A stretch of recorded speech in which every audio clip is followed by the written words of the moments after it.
வணக்கம். முருகன், திருநெல்வேலி. பரிசேயரே உங்களுக்கு ஐயோ! ஜெப ஆலயங்களில் முதன்மையான ஆசனங்களையும் மந்தைகளில் வந்தனைகளையும் விரும்புகிறீர்கள். மாயக்காரராகிய வேத பாரகரே, பரிசேயரே உங்களுக்கு ஐயோ!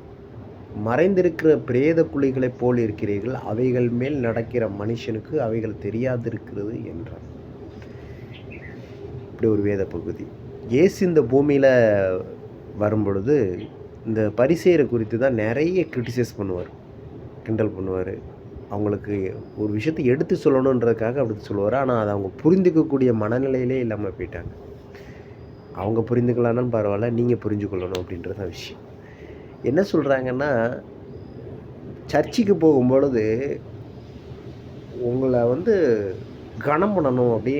அதாவது மற்றவங்க உங்களை பார்க்கும் பொழுது, அண்ணா வாங்க, அண்ணா வாங்க, அக்கா வாங்கன்னு சொல்கிற மாதிரி தன்னைத்தானே பெருமைப்படுத்திக்கிற மாதிரி போகாதீங்க. அப்படி போகிறதுனால என்ன சொல்கிறாருன்னா, ஒருத்தன் குழியை தோண்டி வச்சுருக்கிறான். அந்த குழியில் கீழே குழி இருக்குது, நீங்கள் அது மேலே நடந்து போகிறீங்க. ஆனால் தற்சயமாக அது ஒரு மூடி வச்சுருக்கக்கூடிய ஒரு குழி. மிஸ் ஆனீங்கன்னா குழியில் விழுந்து குழியில் விழுந்துருவீங்க. திரும்ப எந்திக்கிறீங்களா இல்லைன்னு கூட தெரியாது. கஷ்டம்தான். அப்படி ஒரு குழியை திறந்து வச்சுட்டு நீங்கள் போகிறீங்க. எதனால் அப்படின்னீங்கன்னா, உங்களுடைய அந்த எப்படி சொல்லுவாங்க, கௌரவம், பெருமை, இதெல்லாம் வச்சுட்டு நடந்து போகாத. அதை நீ நடக்கிற பாதையில் குழி தோண்டி வச்சுருக்கிற மாதிரி கவனமாக நட அப்படின்றார். எவ்வளோ அழகாக சொல்கிறாரு பாருங்கள். தற்பெருமையாகவும் தலைக்கணத்தோடும் போகக்கூடிய ஆளுகளுக்கு கடவுள் சொல்லக்கூடிய ஒரு சிறந்த எக்ஸாம்பிள். நடந்து போகிறீங்கன்னா போங்க, ஆனால் உங்கள் பாதப்படியில் குழி தோண்டி வச்சுருக்கிறாங்க, கவனமாக போங்க. அந்த குழியில் நீங்கள் விழுந்தீங்கன்னா எழும்பி வரீங்களான்னு எனக்கும் தெரியாது. கடவுளுடைய வார்த்தை அதுதான் சொல்லுது.